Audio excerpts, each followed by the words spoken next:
Sí, Víctor. Perfecto, se ve la diapositiva.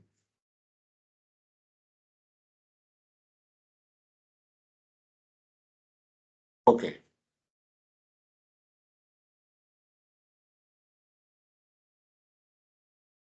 Las arterias coronarias son aquellas arterias que emergen inmediatamente después de la salida de la válvula de la aorta del corazón. Una vez que nace, inmediatamente se localizan las arterias coronarias. La arteria coronaria izquierda, con su tronco en el trayecto inicial, da origen a la circunfleja. Estas tienen como rama unas obtusas marginales primera y segunda. Doctor, Luego se ha quedado sale de... en la ¿Aló? diapositiva primera. Sí, se ha quedado en la diapositiva circulación coronaria, dice. No ha avanzado, me parece. A ver, Ahora sí, avanzó. ahí estamos en la diapositiva, en la de la circulación coronaria. Sí, sí, ahora sí se ve. Ok. Entonces les decía que en su trayecto inicial,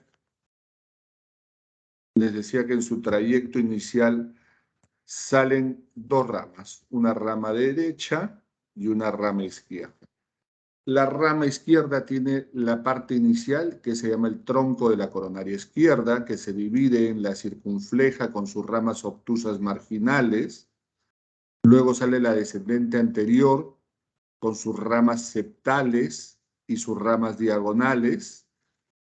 Y la coronaria derecha, que va a dar origen generalmente a la descendente posterior, que se une por circulación colateral generalmente con la circunfleja de manera normal.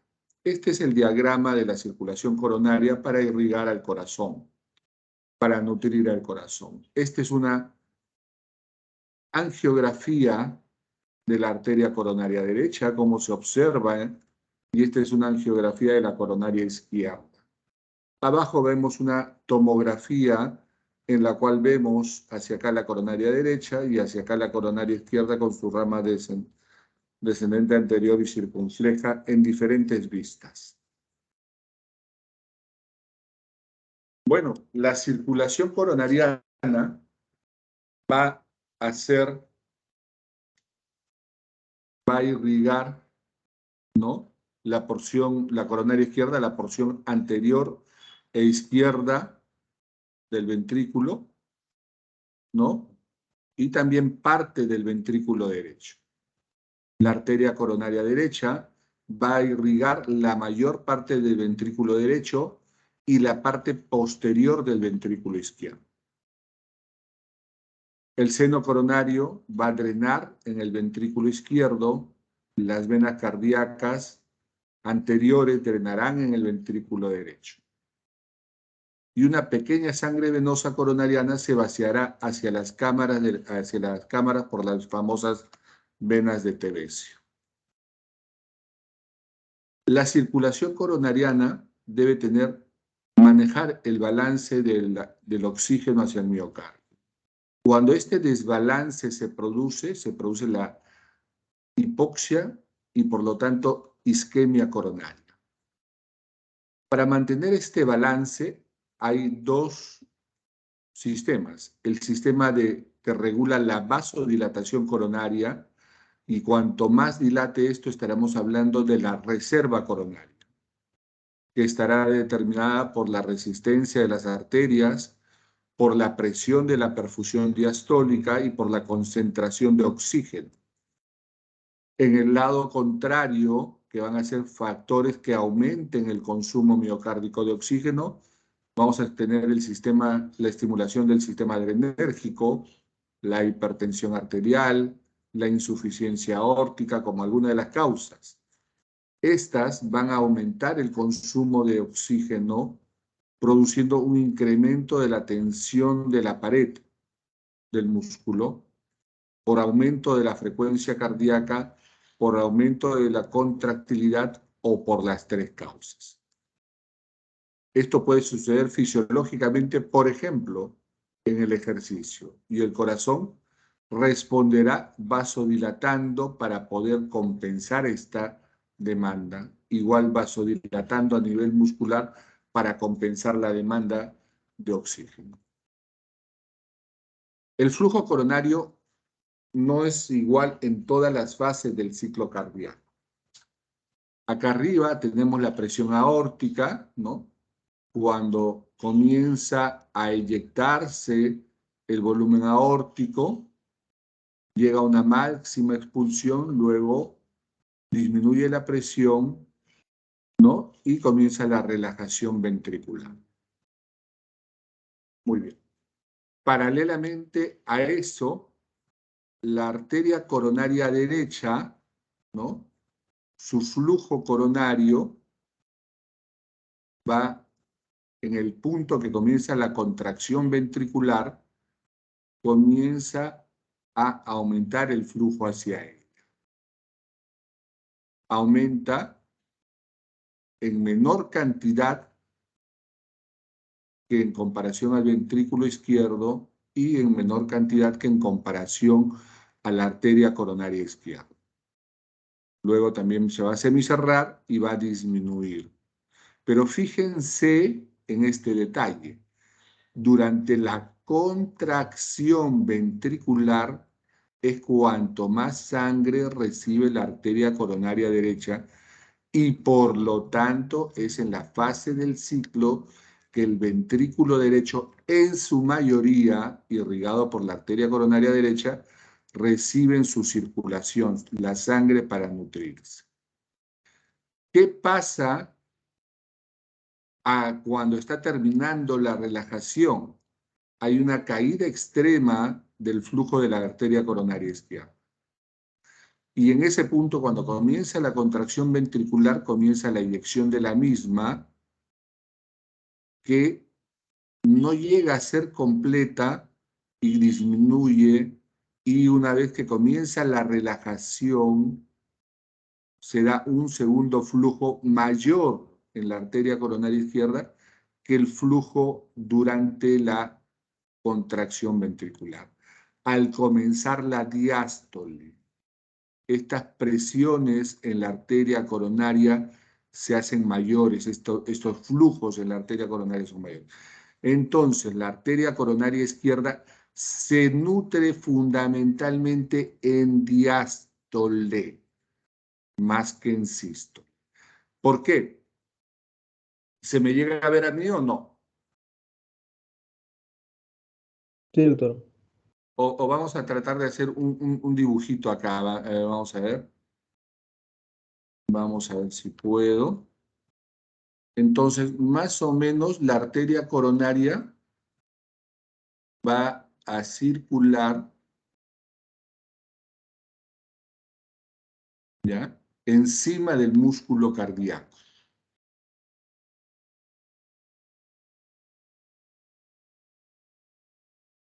Todo eso es el músculo cardíaco, ¿ok? Horrible mi dibujo, pero bueno. Esta arteria coronaria, cuando el músculo está contraído, recibe menos sangre por la contracción. Se contrae también en parte la vasculatura. En cambio, en diástole se relaja y permite un mejor flujo hacia la arteria coronaria. Hay mediadores potenciales del metabolismo cardíaco de la circulación coronariana. A nivel de la célula miocárdica, las mitocondrias van a generar la transformación de ATP en AMP cíclico y esto va a pasar a inositol monofosfato. El AMP cíclico en esta transformación va a liberar adenosina y la adenosina va a estimular la acción de la miosantina en hiposantina y por lo tanto mecanismos, de vasodilatación. Hay mediadores potenciales poco probables, como el oxígeno, el potasio, el calcio y la osmolaridad sanguínea. Y hay mediadores potenciales de esto para la liberación de adenosina que son más probables. El óxido nítrico, la adenosina, algunos nucleótidos, prostaglandinas, dióxido de carbono e hidrogeniones. ¿Qué pasa cuando se da un desequilibrio entre lo que ofrece la circulación coronaria y lo que necesita el músculo cardíaco? Vamos a poner de ejemplo que la persona está subiendo 3 pisos, ¿no?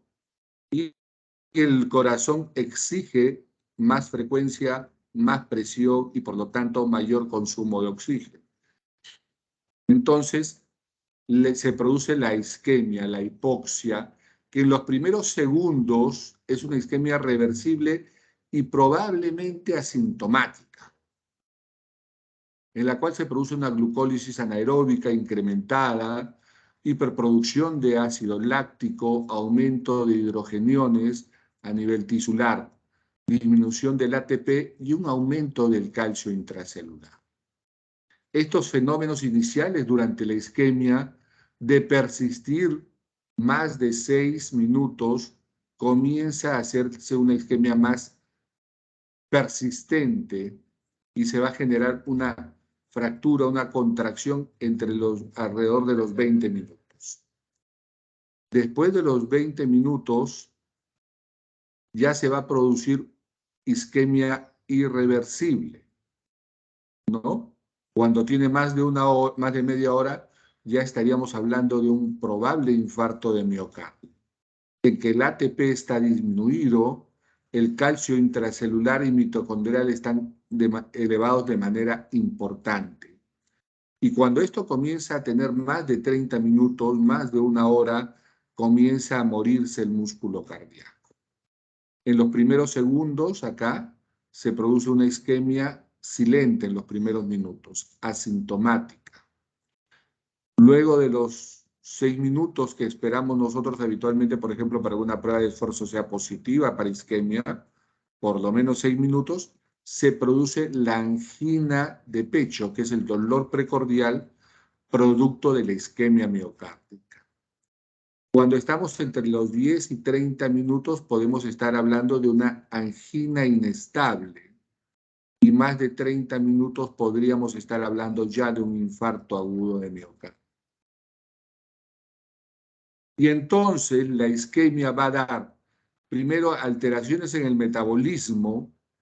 Estamos hablando, pues, de ATP, ácido láctico, alteraciones en la relajación del músculo ventricular inicialmente, que no son fácilmente evaluables.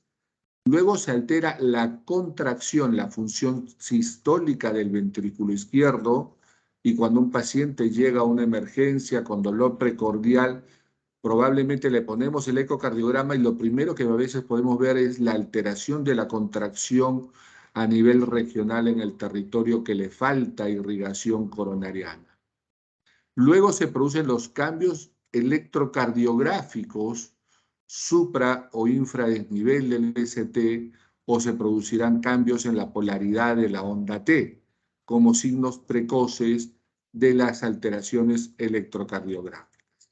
Y luego de que se ha producido esta secuencia, recién se producirá la angina o dolor. La circulación en general, ¿no? Vamos a tener los vasos capilares pulmonares, regresa la sangre a través de las venas pulmonares a la aurícula izquierda, ventrículo izquierdo, la aorta, pasa a los capilares sistémicos, regresa a través de las cavas, aurícula derecha, ventrículo derecho, arteria pulmonar y capilares pulmonares. Esta secuencia del circuito ya lo conocemos. Pues existen diferencias en los vasos a los diferentes niveles. Todas poseen endotelio, pero las arteriolas proporcionalmente tienen mayor capa muscular y en general el sistema arterial tiene una capa muscular mucho más generosa que los vasos venosos. La elastina también es mayor en los vasos arteriales que venosos, siendo mayor la distribución o la concentración de elastina a nivel de la aorta y va disminuyendo conforme disminuye el diámetro de los vasos. El colágeno es similar en la capa media de ambas arterias, siendo quizás más predominante en la vena cava superior e inferior. Los diámetros, si comparamos el de la aorta con la cava, que es la principal vena, la aorta y las arterias tienen un diámetro mayor que el del territorio venoso, ¿no? Las arterias, la aorta 2 milímetros, el espesor de la pared, la arteria de mediano calibre 1 milímetro, las arteriolas 20 micras, ¿no? Y los capilares 1 micra. Esto debido a la concentración importante del músculo fundamentalmente en su pared media. Y el diámetro de la luz también guarda correlación, ¿no?, con esto, pero las venas tienen una mayor capacitancia para contener la sangre, porque son receptáculos. En cambio, la arteria se contrae y rápidamente la transmite. La vena cava tiene 3 centímetros en comparación a 2.5 centímetros de la aorta. Las venas 0.5 centímetros en comparación a las arterias de mediano calibre, que es 0.4, ¿no?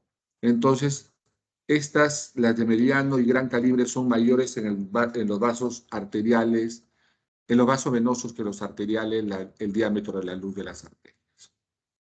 Esto va a generar una serie de presiones, porque el corazón, al contraerse y encontrar un vaso grande, va a generarse mayores presiones sanguíneas en la arteria aorta, pero conforme se aleja del corazón y los vasos disminuyen de tamaño, va disminuyendo la presión sanguínea en ellos, llegando en los vasos capilares y las venas ser en su mínima expresión. Luego, cuando regresa al territorio ventricular derecho, comienza a generar presiones durante la sístole que disminuyen durante la diástole, tanto a nivel del ventrículo derecho, arteria pulmonar.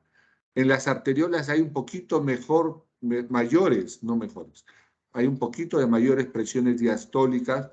La presión sistólica se mantiene muy similar hasta que llega a los territorios pulmonares, donde nuevamente la presión es mínima. Al regresar al ventrículo izquierdo, nuevamente va a recuperar presiones sistólicas producto de la presión que se genera a nivel del ventrículo izquierdo por ser un receptáculo con cavidades musculares y haber una contracción de las mismas. La distribución de la sangre a los tejidos va a tener una resistencia de los tejidos, que esta resistencia, por ejemplo, una vez que sale la sangre del ventrículo izquierdo y va hacia el cerebro, tendrá una resistencia de 15%, el corazón y los bronquios de 5%, el vaso, hígado e intestinos alrededor del 30%, el riñón del 20%, el músculo esquelético el 15% y la piel del 100%. Todo esto regresará hacia el ventrículo derecho y el ventrículo derecho va a tener una resistencia pulmonar del 100%. Hay cambios en la velocidad de distribución de la sangre a lo largo del territorio vascular, ¿no? Si nosotros vemos el área de sección de los vasos en sus diferentes segmentos, ¿no?, la velocidad se irá incrementando proporcionalmente a centímetros cuadrados. Cuanto más cerca, el área de sección irá incrementándose, proporcionalmente a los capilares. Y la velocidad irá en sentido inverso. Mientras el área sea más pequeña, las velocidades serán mayores.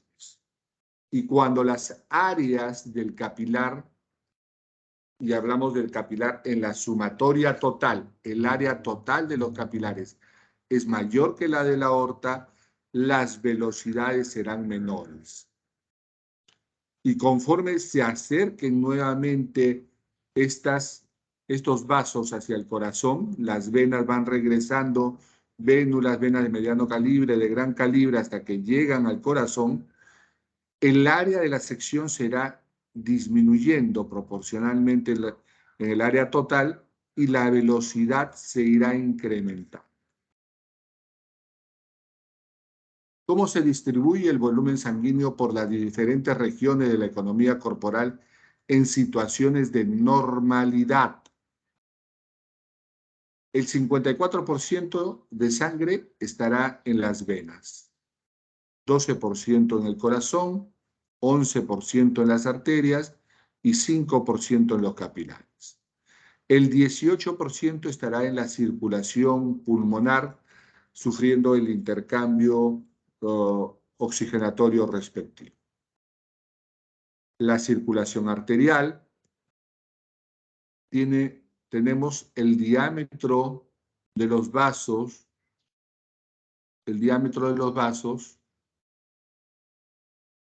y vamos a someter a un estímulo nervioso y vamos a ver que la arteriola en un primer instante va a disminuir el diámetro y luego va a contraerse. El primer reflejo va a ser una ligera disminución. Nosotros en las unidades de cuidados críticos, en la reanimación cardiopulmonar, utilizamos la aplicación de noradrenalina para producir vasoconstricción de las arterias y elevar la presión arterial. Pero veamos qué pasa acá. Este es el diámetro de una arteria y le administramos tópicamente norepinefrina. Y lo primero que sucede es un fenómeno de vasodilatación y luego de vasoconstricción. Este fenómeno inicial es dependiente de la concentración de la noradrenalina. Y es un paso inicial. Luego de unos segundos comienza la vasoconstricción. ¿Ya? ¿Tan rápido como cuánto? Comienza a recuperarse como a los 30 segundos. Esto es tan rápido y tan fugaz que normalmente no lo percibimos. Lo que percibimos es este fenómeno de vasoconstricción luego de los 30 segundos. La transformación de la onda de pulso desde la aorta ascendente hasta la arteria radial. Muy mala foto. La presión arterial medida en kilopascales. Vamos a tener que la arteria aorta hasta la arteria tibial se mantiene más o menos similar. El pico máximo eyectivo, la máxima presión sistólica. En cambio, la presión diastólica irá disminuyendo dependiendo del territorio. Irá disminuyendo de la aorta ascendente, torácica, abdominal, femoral y la tibial. Es normal que las arterias de la parte superior del cuerpo tengan un poco más de presiones que la parte inferior del cuerpo, pero la relación no debe ser muy significativa. Si ustedes encuentran una gran diferencial, entonces la cosa cambia. Pero normalmente hay una pequeña disminución de la presión diastólica final en cada uno de estos territorios arteriales. El volumen, cuando lo relacionamos con la presión sanguínea, pues es normal que a mayor volumen sanguíneo, mayor presión sanguínea, ¿no? Y vamos a ver que en la situación 1, ¿ya? Tenemos una presión sistólica X para este volumen sanguíneo. En cambio, cuando aumenta la presión sanguínea, aumenta también el volumen sanguíneo cuando este aumenta. Entonces, si hay una sobrecarga de volumen, a un paciente lo sobrehidratamos, podemos hacer que sus presiones arteriales aumentan. Este es un problema que tenemos frecuentemente en los hospitales, nos llaman de los diferentes servicios y cuando vemos es de que le han pasado demasiado líquido hidrosalino y el paciente está con presiones aumentadas. ¿Qué sucede cuando el volumen, ¿no?, cambia en el paciente? vamos a ver que acá nuevamente medimos volumen versus presión. Y vamos a ver que la distensión del ventrículo izquierdo normal va a tener una presión, un volumen determinado para una presión determinada, y conforme se genere menos, un aumento un cambio en la distensibilidad, mayor volumen, mayor presión, aumenta la capacidad de distenderse el ventrículo derecho, porque cada vez que hay más volumen tiene menos capacidad de distenderse. ¿Qué pasa cuando un paciente tiene la relajación, la capacidad de distenderse alterada? Esta curva se desplaza hacia la izquierda y la distensibilidad estará disminuida con mayores presiones, con el mismo volumen que generábamos inicialmente para una distensión o para una presión menor a nivel arterial. Las causas principales de las defunciones a nivel del mundo, ¿no?, son la cardiopatía isquémica, el accidente cerebrovascular, ¿no?, las dos primeras enfermedades cardiovasculares. Luego sigue la enfermedad pulmonar obstructiva crónica, infecciones de vías aéreas superiores, afecciones natales. El cáncer respiratorio es la sexta causa. El Alzheimer ya aparece acá, las enfermedades diarreicas se han incrementado, la diabetes y las nefropatías. En esta placa, en esta imagen tenemos la arteria coronaria. Miren la coloración de acá normal y miren cómo acá está en negrito, y es porque esta arteria acá está sumamente obstruida, la luz de su arteria casi no circula sangre, y producto de esta obstrucción se observa acá un supradesnivel del ST en la cara anterior del corazón. Este es un infarto de cara anterior, ¿no?, y se produce por la obstrucción de las arterias coronarias. Esto es un fenómeno que comienza con los hábitos de vida y con la genética en los primeros meses de la vida. Vamos a ver acá en la imagen cómo se va a producir este fenómeno.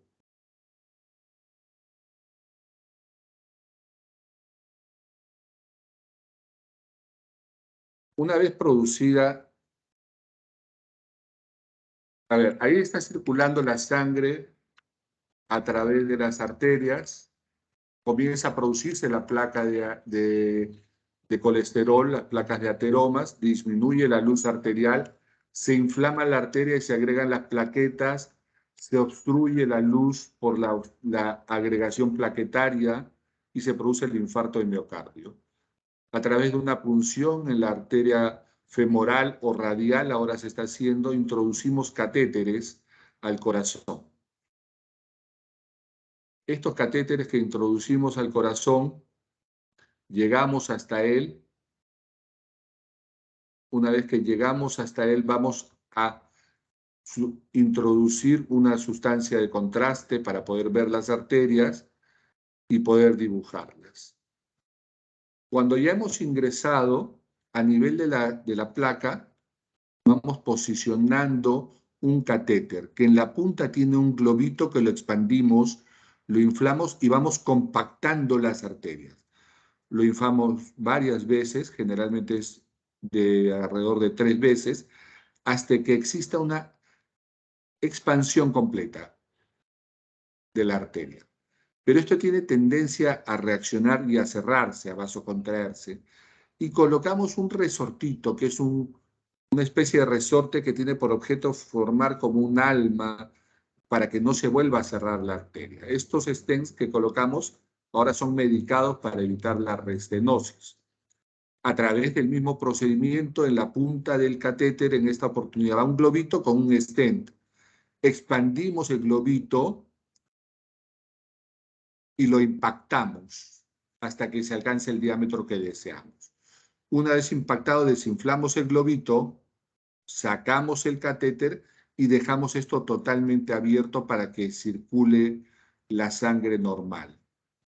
Ese es un procedimiento de angioplastía coronaria. bien? Se vio la lámina, ¿no es cierto? El video. Sí, doctor. Perfecto. Hablemos un poco de uno de los principales problemas del mundo, que es la presión arterial. La presión arterial óptima es de 120,80, lo normal es menos de 130,85 y por lo tanto la presión normal alta es de 130 a 139 de sistólica y de 85 a 89 diastólica. Hipertensión arterial estadio 1 de 140 a 159 de sistólica y de 90 a 99 diastólica. Hipertensión estadio 2 de 160 a 179 y de 100 a 109 y estadio 3 más de 179 con 109. Estas cifras van cambiando de acuerdo si es la sociedad europea, la sociedad americana, pero en corte general, presión normal menos de 130,85, eso sigue siendo en todas. Lo de presión normal elevada funciona para la guía de la Sociedad Europea y la guía de la Asociación Internacional de Hipertensión Arterial. Y para los americanos, esto ya se considera hipertensión estadio 1. La normal elevada para la Asociación Americana del Corazón, esto ya se considera hipertensión estadio 1. ¿No? Pero quiere decir que a partir de 130,85 ya debemos prestar cuidado a los pacientes. ¿Por qué es importante la elevación de la presión arterial? Porque produce hemorragia cerebral, infartos cerebrales, ¿no? Acá hay un infarto cerebral en tomografía, miren cómo toda esta zona está necrótica, produce que el paciente termine en insuficiencia renal y hemodiálisis, insuficiencia cardíaca que puede terminar en trasplante, dispositivo de asistencia ventricular, retinopatía hipertensiva y aneurisma de aorta. La presión arterial sistólica va aumentando, la sistólica y la diastólica van aumentando con la edad, siendo este un fenómeno normal. Lo que no es normal que es una persona de 20 años, de 25 años, tenga una presión de 130, 140, eso está mal. Pero entonces podemos decir en líneas generales que la presión sistólica en los niños es de alrededor de 115 de sistólica, aumenta con la edad y con la edad adulta mayor llega alrededor de 135 milímetros de mercurio en sistólica. La diastólica 76 milímetros de mercurio cuando son muy niños y 87 milímetros de mercurio en adultos mayores. La presión arterial no se toma como nos da la gana. Tiene un procedimiento, ¿no?, que debe tomarse en la primera consulta en ambos brazos, idealmente, y luego se tomará siempre en el vaso que la presión ha sido más alta. Nuestro cuerpo no es perfectamente simétrico, ¿no? Y en cada consulta idealmente se deben tomar 2 mediciones y calcular el promedio de la presión. Esto a veces no lo realizamos por la rapidez de las consultas, ¿no? La preparación del paciente antes de medir la presión, el paciente debe haber descansado por lo menos 5 minutos antes de la toma, tener la vejiga vacía y no haber comido o ingerido cafeína o haber fumado o no haber realizado ejercicios por lo menos 30 minutos antes. Y tomaremos la presión en un ambiente tranquilo, descansado, privado, con temperatura adecuada. El paciente no debe conversar, debe apoyar el brazo a la altura del corazón, colocar el manguito en el brazo sin ropa, idealmente, o con una cosa muy delgada como una blusita que no ejerza mayor resistencia ni incremento del diámetro del brazo. Usar el tamaño del manguito adecuado, ni muy grande ni muy pequeño, porque puede alterar la medición de la presión arterial. Ambos pies deben estar apoyados en la pierna, no cruzados. Ambos brazos apoyados en el suelo. No tener deseos de ir a los servicios higiénicos para orinar. La vejiga debe estar idealmente vacía y la espalda apoyada en el respaldar de la silla. Todas estas precauciones elevan la presión arterial en diferentes medidas. Conversar puede elevar la presión en 10 milímetros de mercurio.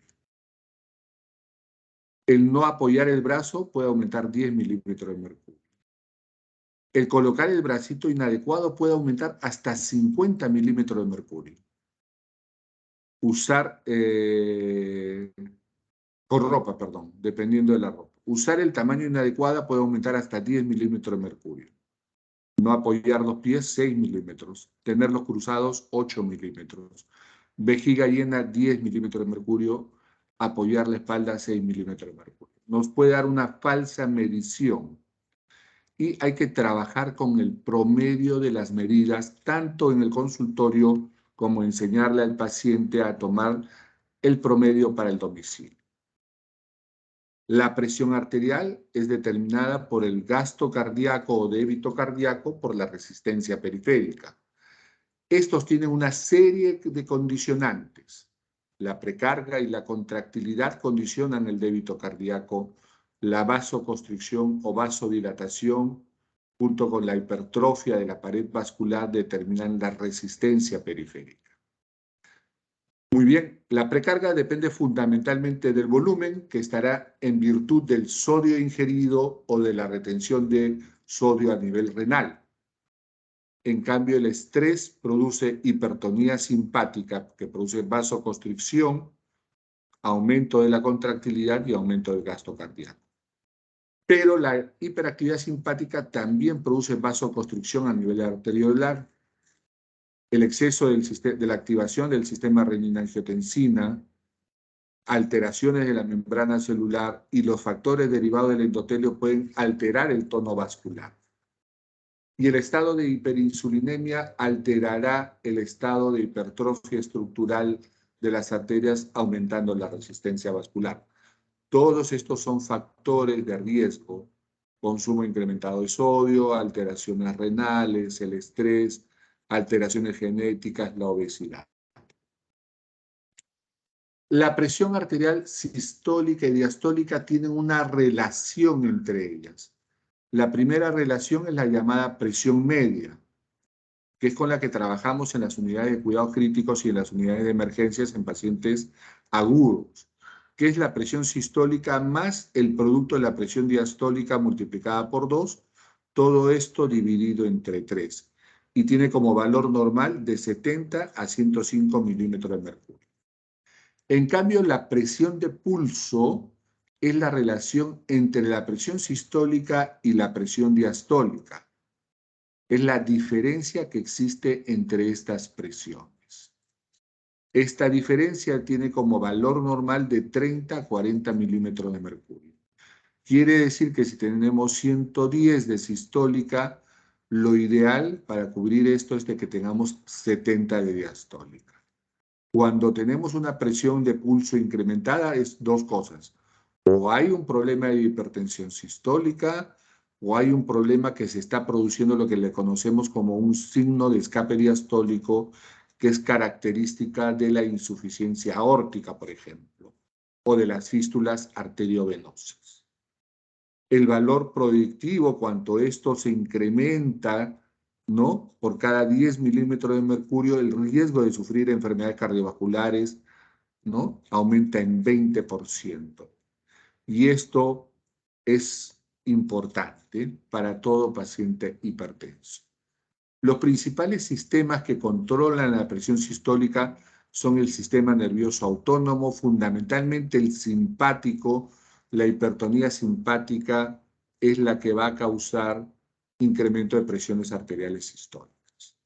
La activación del sistema renina-angiotensina-aldosterona también es un sistema que, tanto por acción de la renina, que produce vasoconstricción, de la angiotensina, que produce vasoconstricción, pero que también produce hipertrofia vascular, y de la aldosterona, que produce retención de sodio, los tres son mecanismos que hacen que la presión arterial se incremente.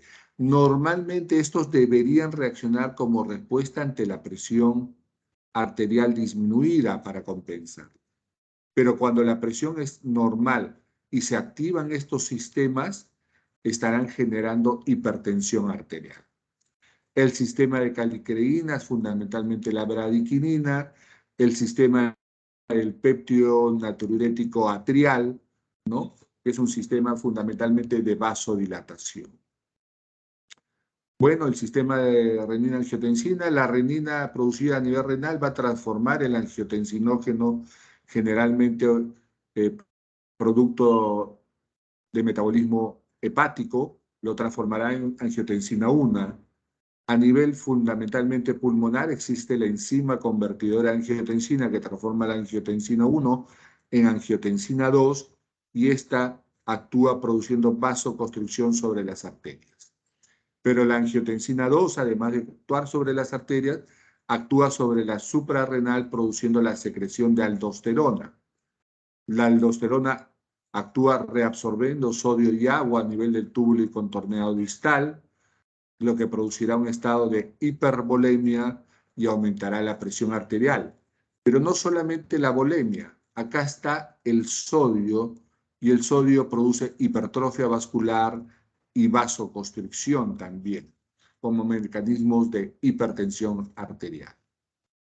El sistema simpático producirá un aumento de la contracción y de la resistencia vascular, aumento de la frecuencia cardíaca, aumento del volumen sistólico y, por lo tanto, al aumentar la frecuencia cardíaca y el volumen sistólico, el aumento del gasto cardíaco. Todo aumento de la resistencia periférica y o del gasto cardíaco incrementará la presión arterial. La circulación capilar es la más pequeña, la arteriola que llega se divide en metaarteriola, luego están los esfínteres precapilares, el intercambio capilar verdadero, ¿no? Hay un canal preferencial para este intercambio y luego se comienzan a producir las famosas vénulas no musculares, las vénulas musculares, y hay una conexión entre la arteriola y la vénula, una anastomosis arteriovenosa. Ya en toda esta parte de la arteriola, esta anastomosis y esta vénula, existe una fibra muscular lisa vascular. La presión intravascular a través de lo largo de la circulación capilar, ¿no? Vamos a tener que las presiones a nivel arteriolar van a ir disminuyendo conforme se acerquen al capilar y cuando estén en el capilar van a tener una presión media y a nivel de las vénulas la presión será la mínima, menor a 1.3 kilopascales.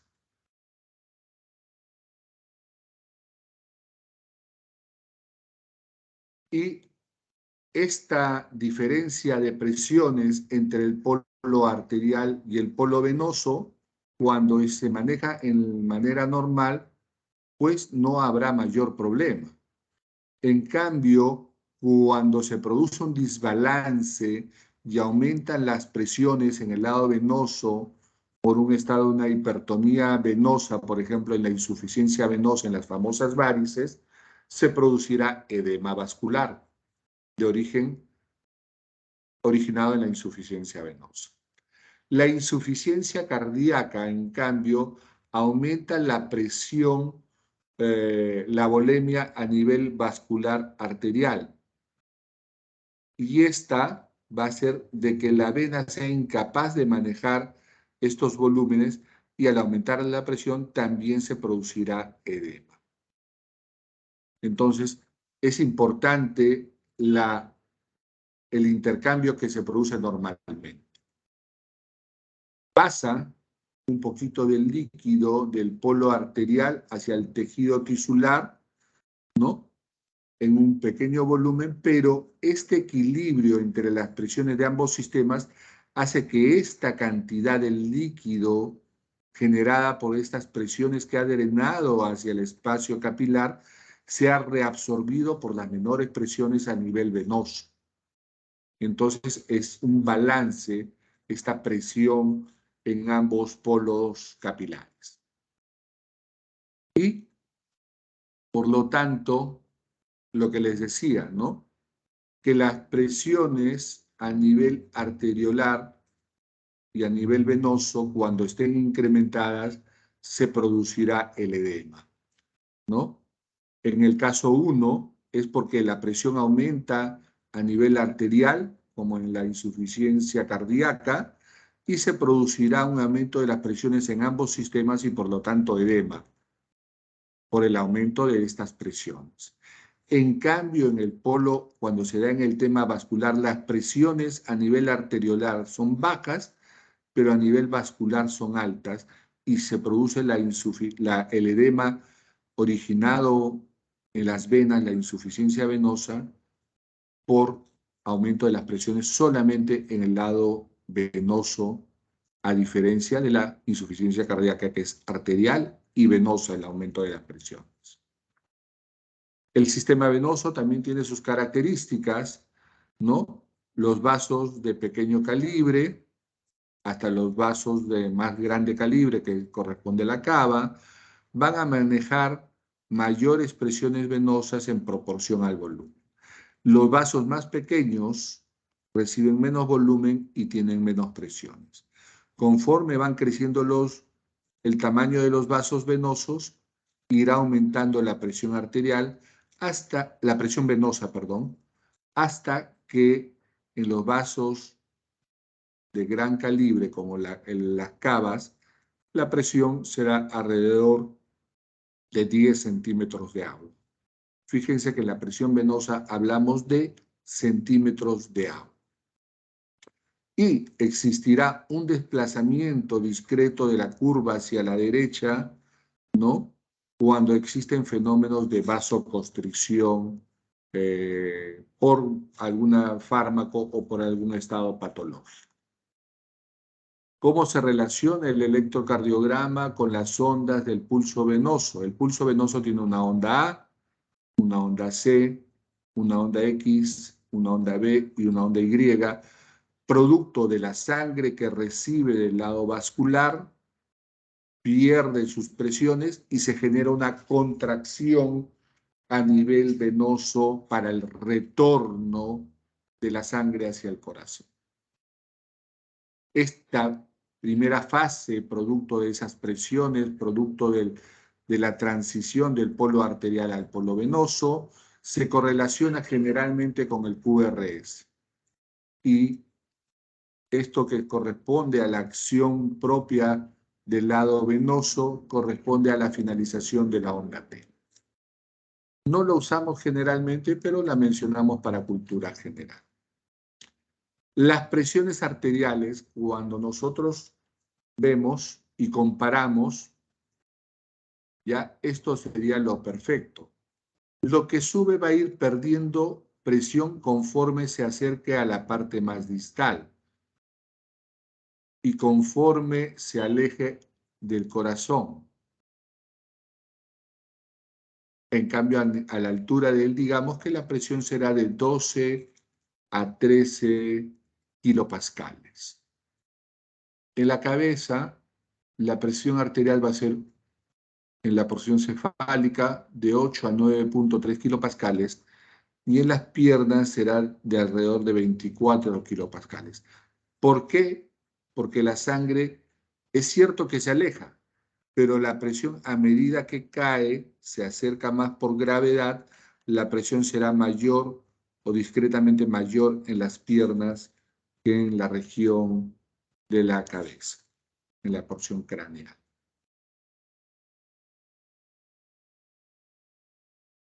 Los vasos venosos, ¿cómo hacen que la circulación regrese?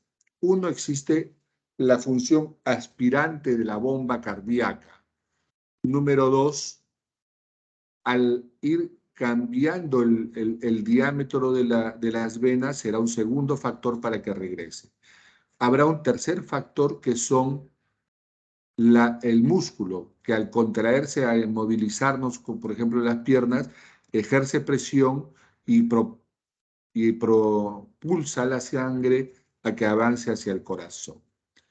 El tercer factor es que conforme va avanzando, las venas, a diferencia de las arterias, tienen válvulas que se van a cerrar y van a impedir que la sangre retorne, sino siempre irán hacia anterogradamente, regresando hacia el corazón, ¿no?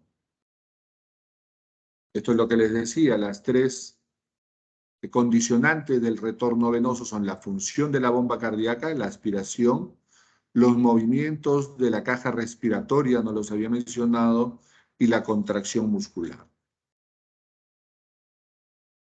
La presión venosa en el tiempo, cuando caminamos, ¿no? Conforme pasa los primeros minutos, la presión va a comenzar a disminuir a nivel de las venas. Y entre los 10 a 30 minutos vamos a tener la menor presión venosa. Pero ya cuando entramos después de los 30 minutos en la fase de resistencia, la presión venosa va a comenzar a incrementarse, ¿no? De que tenía aproximadamente 4 kilopascales una vez que estaba caminando, en la fase de resistencia proporcionalmente al tiempo podrá alcanzar hasta 12 kilopascales de presión venosa. ¿Para qué? Para mejorar el retorno venoso hacia el corazón con el objetivo de oxigenar la sangre más rápidamente para hacer que los tejidos demandantes, como es el músculo, reciban mayor cantidad de sangre. Y al recibir mayor cantidad de sangre, el retorno también será mayor porque habrá mayor volumen hacia los mismos. El control del flujo sanguíneo venoso está determinado por los territorios de la economía a los que están dirigidos. El flujo sanguíneo normal está preferentemente dirigido al territorio hepático esplácnico, renal, muscular y cerebro. Y el flujo sanguíneo preferentemente, ¿no?, para su función de purificación, pasa fundamentalmente por vía renal la mayor cantidad. En menor cantidad hacia el sistema esplácnico, corazón y cerebro. Pero la diferencia arteriovenosa para tener mejor oxigenado el corazón será mayor en el territorio cardíaco y luego será cerebro, hígado y parte esplácnica, muscular y otros tejidos. La autorregulación del flujo sanguíneo normalmente, el flujo sanguíneo se correlacionará a mayor flujo, mayor presión, a mayor flujo, mayor presión. Estará casos en que se incremente el flujo sanguíneo y se incremente la presión sanguínea.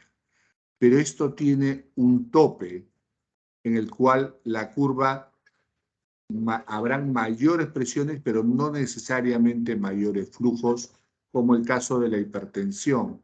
Estos casos más bien representan a condición de la distensibilidad, por ejemplo, en el ejercicio.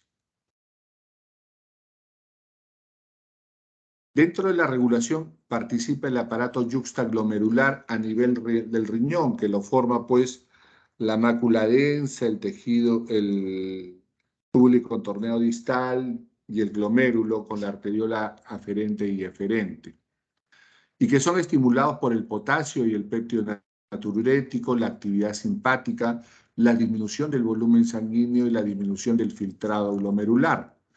Esto va a activar a los diferentes vasoreceptores y quimiorreceptores a nivel del aparato yuxtaglomerular y que producirá la respuesta de la activación del sistema renina-angiotensina-aldosterona, ¿no?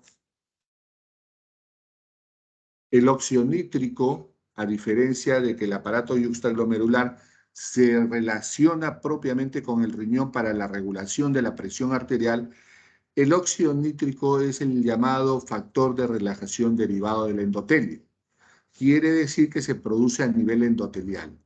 Cuando el cuerpo tiene demandas aumentadas de flujo sanguíneo, se producirá una descarga simpática con aumento del retorno venoso, contracción ¿no? Aumento de la fuerza de contracción, aumento del gasto cardíaco y aumento del volumen sistólico.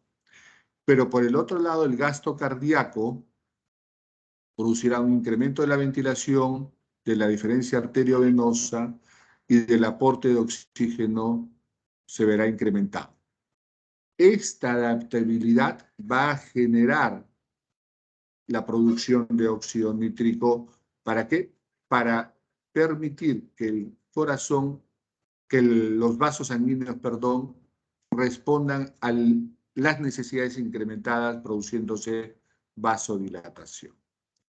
El trasplante cardíaco, ¿no? Como acápite, debemos mencionar que el corazón se transporta, se saca del donante cadavérico, el donante con muerte cerebral no cadavérico, ¿ya? Se extrae el corazón con consentimiento del paciente que lo expresó en vida, mediante su DNI y estar inscrito en el registro de órganos, pero autorizado por la familia. Si la familia no autoriza, no podemos realizar el procedimiento que le colocamos el corazón a pacientes con insuficiencia cardíaca terminal,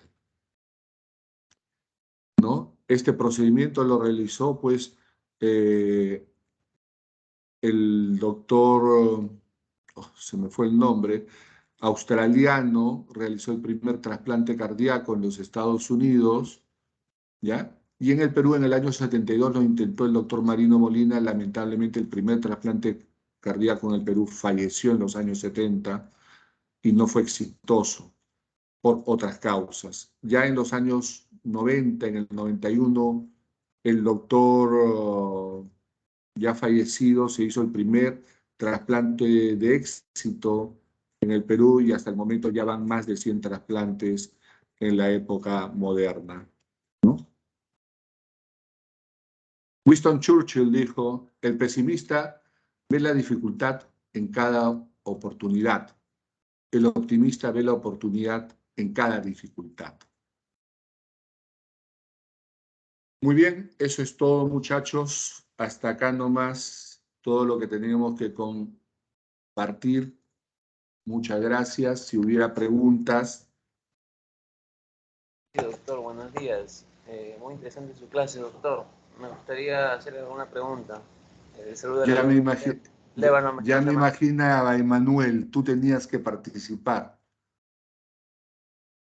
Sí, doctor. En el caso de cuando uno mide la presión arterial, eh, ha explicado que el paciente debe estar sentado, no debe haber tomado cafeína, debe haber accionado. Pero cuando se refería a que la presión debe tomarse en el vaso en que la presión sea más alta, eso no entendí. Resulta que tú sabes que el cuerpo no es exactamente simétrico. Un lado es ligeramente más grande que el otro. Tú tienes una dominancia del cerebro que hace que trabajes más con tu lado derecho y en el caso de los zurdos con el lado izquierdo. Y normalmente la masa muscular de ese lado está más desarrollada porque trabajas más la parte física con ese lado. Y entonces las presiones no son iguales en el brazo derecho que en el izquierdo. Existe una diferencia entre la presión en el brazo derecho y el izquierdo que es normal hasta los 10 milímetros de mercurio. En principio, lo recomendado es de que tomes la presión en el brazo que tenga la presión arterial más alta en el momento de la toma que realizaste en el control. Por ejemplo, el promedio de las presiones te sale en el brazo izquierdo 110,70 y en el derecho 120,80. Tú de ahí para adelante debes tomar en el brazo derecho y debes enseñarle al paciente que el control domiciliario se lo realice en el brazo derecho. Vas a escuchar que una serie de recomendaciones, unos doctores van a decir, no en el brazo izquierdo, no en el brazo derecho porque sale directo el corazón. No, no, no. Se toma en el brazo que la presión arterial sistólica es más alta en la primera consulta. ¿Correcto? Ok, doctor. Y bueno, doctor, usted habló con respecto a las presiones altas. como usted refirió, 120/80 es lo normal, pero en el caso de las personas que por fisiológicamente, naturalmente permanecen con una presión baja, ¿es un factor de protección para ellos o es irrelevante? Defíneme presión baja. Por ejemplo, mi madre no tenía, nunca le encontramos 120/80, le encontrábamos 110/70. Eso no se llama presión baja, doctor. No.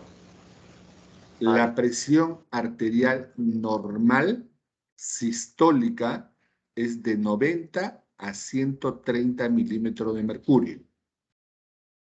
Y la diastólica normal es de 55 a 90 milímetros, a 85 milímetros de mercurio. ¿Correcto? Okay. Ella está en los límites normales inferiores, pero no es una presión baja. ¿Ok? Cuando uno está dentro de los rangos de normalidad, es un factor de cardioprotección. Pero existe variabilidades de persona a persona. Las mujeres jóvenes, delgadas y de baja estatura, las personas adultas, una población de personas adultas mayores, también de baja estatura y delgadas, suelen tener tendencia a la presión arterial baja. Yo tengo damas, pacientes, ¿no?, que vienen por X, Y temas y les controlo y tienen 9,5 o 86,57 y eso está por debajo de los valores normales. Entonces, cuando una persona tiene esas cifras, pueden ocurrir una cosa que sea parte de su fisiología normal, como estamos hablando de estos dos ejemplos. Pero vamos a poner el ejemplo de tu mamita que anda con 100 o entre 100 y 110 de sistólica, ¿ya? Y de repente se siente como que se va a desmayar, media laxada, la acuestas, ahí no le tomes la presión acostada, sino mejor sentada, ¿ya? La acuestas y le tomas la presión y le encuentras 8,5. Esa no es su presión normal para ella. Eso es presión baja sintomática, es una hipotensión. La hipotensión puede suceder de manera aislada, por ejemplo, cuando uno está de pie por tiempo prolongado, cuando no ha comido a sus horas, cuando está deshidratado, cuando ha tenido un proceso de una hemorragia, por ejemplo, una amenaza de aborto, en un aborto, no en una amenaza de aborto, una hemorragia digestiva. Entonces, el volumen sanguíneo baja y la presión baja. En la deshidratación igual. Entonces, ahí hay que hacer reposar al paciente y solucionar el problema. Esas suelen ser hipotensiones transitorias y que se solucionan con tratamiento. Existe el adulto mayor. Los varones tenemos que sufrir también algún problema y sufrimos de la próstata. Cuando sufrimos de la próstata utilizamos una medicación que son los alfa bloqueantes.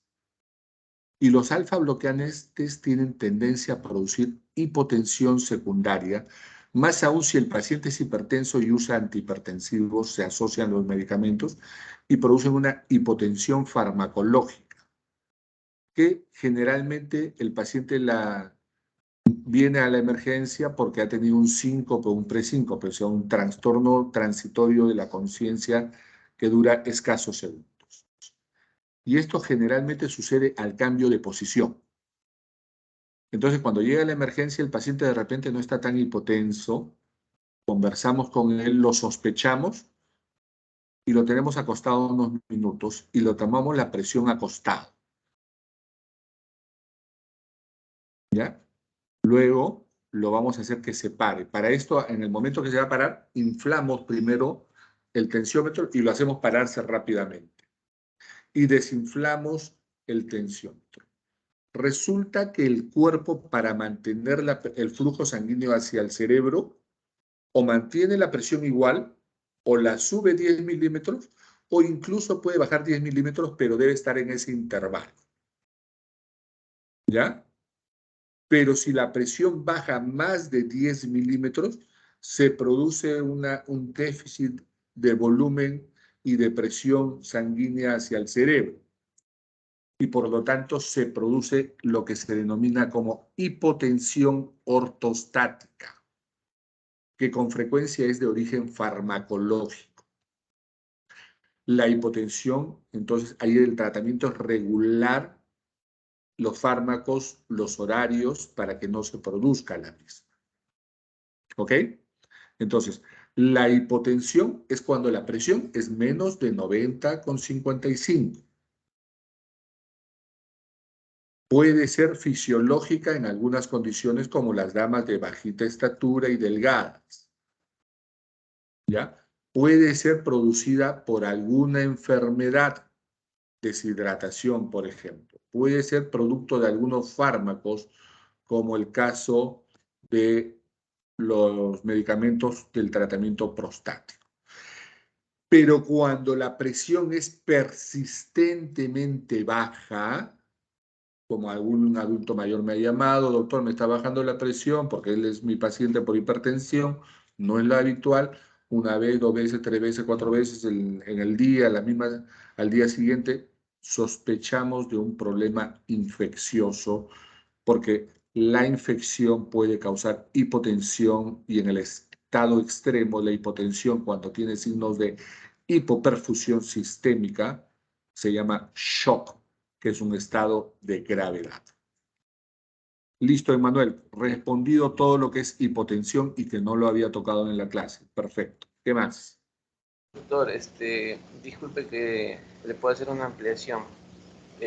Hay un tema muy curioso en mi familia, que mi bisabuelo falleció de infarto cardíaco, mi abuelo falleció de infarto cardíaco y mi padre falleció de infarto cardíaco a los 65 años y mi abuelo también a edad aproximada, ¿no? Bueno, ahora yo tengo 25 años y bueno, yo digo, me quedan 40 años más o menos, yo digo, Entonces, ten tus hijos de una vez.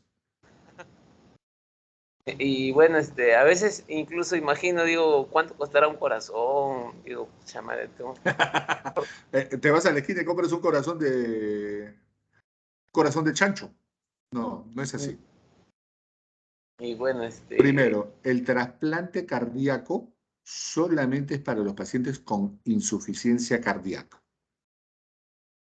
No es para los pacientes con enfermedad coronaria. 1. 2.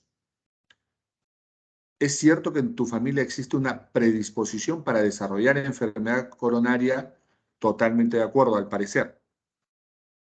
No tengo los datos completos, ¿ya? Pero hablamos de una enfermedad genéticamente establecida, ¿no?, como factor de riesgo cardiovascular independiente del factor genético, cuando el infarto de miocardio es antes de los 40 años. Ya, antes de los 45 te voy a aceptar. ¿Qué cosa entonces hay en común en tu abuelo, en tu tío, en tu papá, que han tenido infarto después de los 60 años?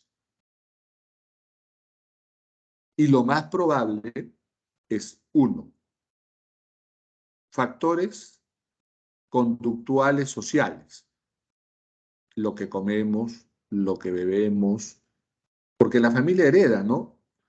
Mi familia es de Cajamarca, Justamente, mi familia es de Cajamarca, ¿no? Nos gusta el chicharroncito, el cuyo, entonces heredamos los hábitos y costumbres de las comidas. 1. Heredamos los hábitos y costumbres de la actividad física. Si tu papá no es deportista y más bien es sedentario y no hace ejercicio, probablemente tú tampoco lo seas. pero justamente, disculpe, justamente como mi padre ya sabía de este historial, él se cuidaba de no fumar, de no beber, hacía deporte regularmente, incluso era ciclista. Y bueno, él, él calculaba que eso podía ser un factor de protección, pero igual, como le digo, los 65 años era su promedio. Bueno, estamos más o menos sacando cosas, por eso te digo, yo no tengo todos los datos de tu familia. Claro, Esto me lo estás contando ahorita, sí. ¿ya? Lo tercero estamos hablando de lo que comemos, de los hábitos nocivos, de la actividad física, ¿ya? Son tres cosas fundamentales. Lo cuarto, el estrés, que hay que aprender a manejarlo. Y lo quinto, ¿ya? Lo quinto son las enfermedades asociadas. Presión alta, diabetes, colesterol. Que en tu caso hay que comenzar, normalmente la recomendación es controlarlo después de los 40 años. En tu caso yo comenzaría a tratar de que tu colesterol LDL sea normalmente, idealmente menos de 70, tus triglicéridos menos de 150, tu glucosa menos de 100 y tu presión arterial esté en lo óptimo. Es probable que a pesar de eso desarrolles el riesgo de enfermedad coronaria porque parecería, y no puedo ser concluyente porque no hay un estudio genético, ¿no?, de que tienes la predisposición genética. En cuyo caso, además te recomiendo que ya no comiences tú a los 40 como se recomienda a la población general de hacerte un screening cardiovascular, sino comiences a los 30. ¿Para qué? Para detección precoz de la enfermedad y poder prevenir el infarto de miocardio. Eso lo podemos hacer, ¿ya? Y en el caso del momento que sea necesario, el procedimiento que sea necesario. Tú debes tener siempre tu seguro social y o privado o ambos para en el momento que vaya a ser necesario después de que tienes. Pero si tú te descuidas en lo que comes, si te descuidas en tus hábitos nocivos, si te descuidas en la actividad física, pues mi papá hizo todo eso, pero le pasó. Sí, pues. Pero si no lo haces, probablemente eso va a ser peor. Entonces, ¿los trasplantes solo califican las personas que padecen insuficiencia cardíaca? Si el paciente tiene insuficiencia cardíaca, trasplante. No hay más. No vamos a comprarlo en la esquina, no hay esa alternativa todavía. Los corazones artificiales están en desarrollo también para insuficiencia cardíaca. En el corazón hay dos momentos que puse así en mis adicionales en la historia. Uno es el bypass aortocoronario y el otro es la angioplastía con stent que pasé el video. Son los dos tratamientos extremos para el infarto de miocardio propiamente hablando y para la enfermedad coronaria. Si el paciente infarta y hace insuficiencia cardíaca y llega a ser una insuficiencia cardíaca terminal, en ese momento sería candidato a trasplante, dependiendo de una serie de factores que pueden hacer que el paciente no sea candidato a trasplante. Pero en el Perú, los únicos que pueden hacerse trasplante son los pacientes del Seguro Social. Ni Ah, MINSA, ni hospitales privados, ni Fuerzas Armadas. o sea, con el CIS no, nada que ver, solamente con el Con el, seguro. con el, con el CIS recibes tu aspirina y nada más. Ah, doctor. Doctor, disculpe que le haga una pregunta, tal vez le Oye, resulte chinche. un Oye, poco Manuel, no seas ofensiva. chinche. La No última, seas chinche. la Es que tienen que última, hablar también tus demás compañeros. la última, doctor, disculpe. La última. Última. Disculpe que le parezca tal vez un poco ofensiva, pero usted sabe que en el Perú hay por ejemplo, para el caso de los nefrólogos, hay un mercado negro. Y yo me imagino, yo digo, en el caso de la cardiología hay también un mercado negro y yo sé que usted de repente le parecería un poco difícil de responder, ¿no? Pero eh, hay un costo sobre ese corazón en el caso de que se pueda conseguir externamente, ya que es tan Hay, difícil. hay diferencias, Manuel. Hay diferencias. Primero que no es motivo de la clase, pero te la voy a responder. Porque no puedo permitir que la gente se quede con esta idea. En el Perú, el único sitio que hace trasplante en el momento actual, él es Instituto Nacional del Corazón. Y para que el paciente llegue a trasplante pasa muchos filtros y hay muchos controles por los costos y la complejidad del procedimiento. Que haya un paciente filtrado por ahí que pague para que se haga el licor, lo veo difícil. Uno. Dos, es diferente el tema renal, porque en el tema renal yo puedo decirle, no sé, se me ocurre, vamos a poner a Yair, que es el delegado, ¿no?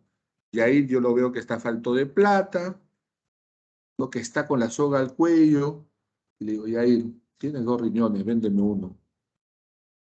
Con uno vas a vivir tranquilo. Y lo venden. Ese es el mercado negro. Y lo hacen el trasplante en varios centros que tenían autorización hasta hace poco. En el corazón no. Tú no tienes 2 corazones para sacarte. El paciente tiene que estar en un hospital o clínica que esté registrado como donador trasplantador. Tiene que ser verificado por el médico de áreas críticas como diagnóstico de muerte cerebral. Llega un equipo que va a extraer el corazón del paciente y lo va a trasladar al hospital donde está el receptor, que es el INCOR.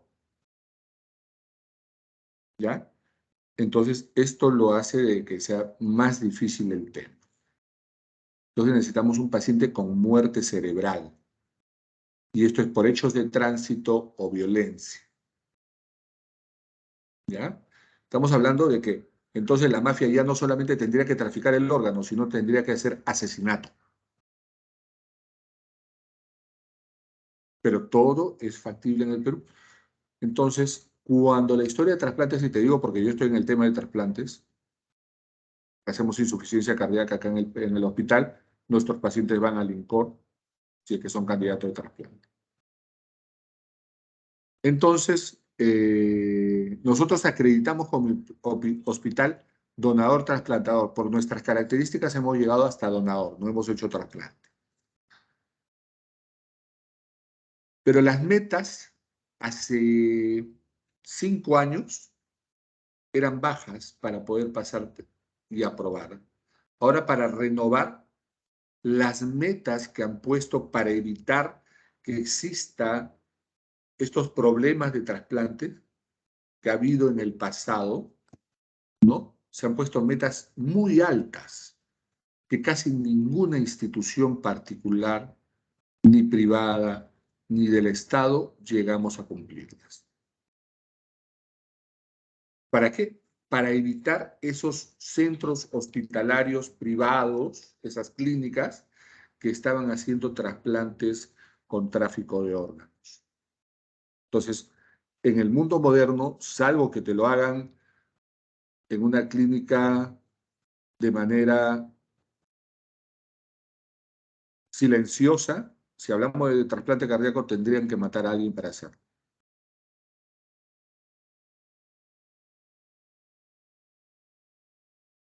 No es, no es un cortecito, ¿no? El paciente, a la hora que entregan a tu...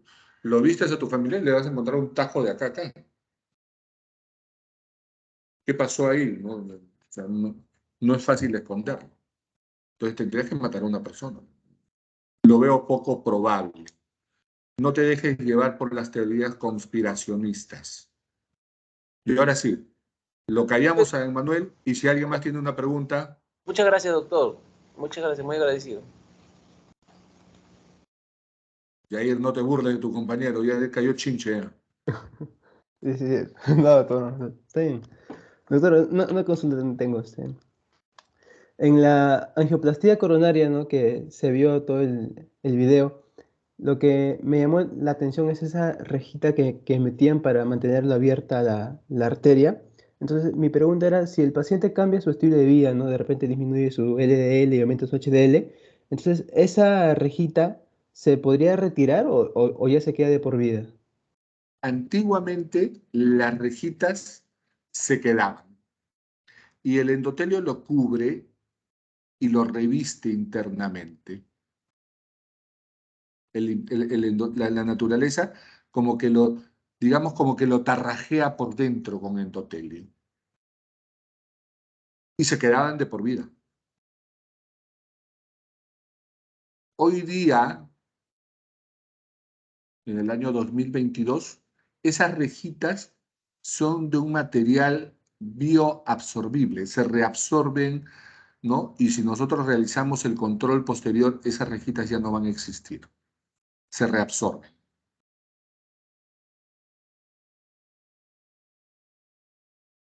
No se retira.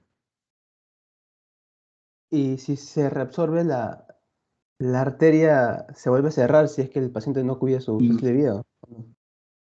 Tenga el stent o no lo tenga, esa arteria tiene el riesgo de volver a cerrarse en ese lugar o en otro punto, porque la enfermedad es de toda la arteria. Lo que hemos solucionado es la lesión más obstructiva, más crítica. Entonces, el paciente con enfermedad coronaria, con infarto de miocardio agudo o con angina inestable, tiene que tener cuidados de la dieta, actividad física, cuidarse de los hábitos nocivos, control del peso corporal, control de la diabetes, ¿no? De por vida. Y su tratamiento con pastillas, su tratamiento farmacológico para prevención del infarto de miocardio y de los síntomas de la isquemia miocárdica serán de por vida.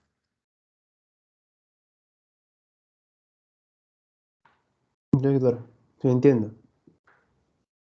¿Alguna otra pregunta?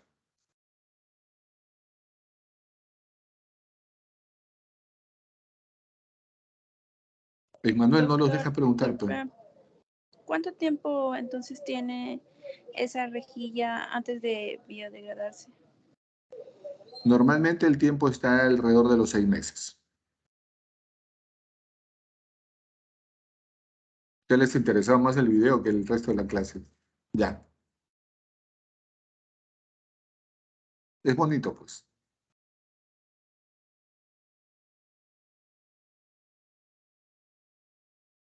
¿No hay más preguntas?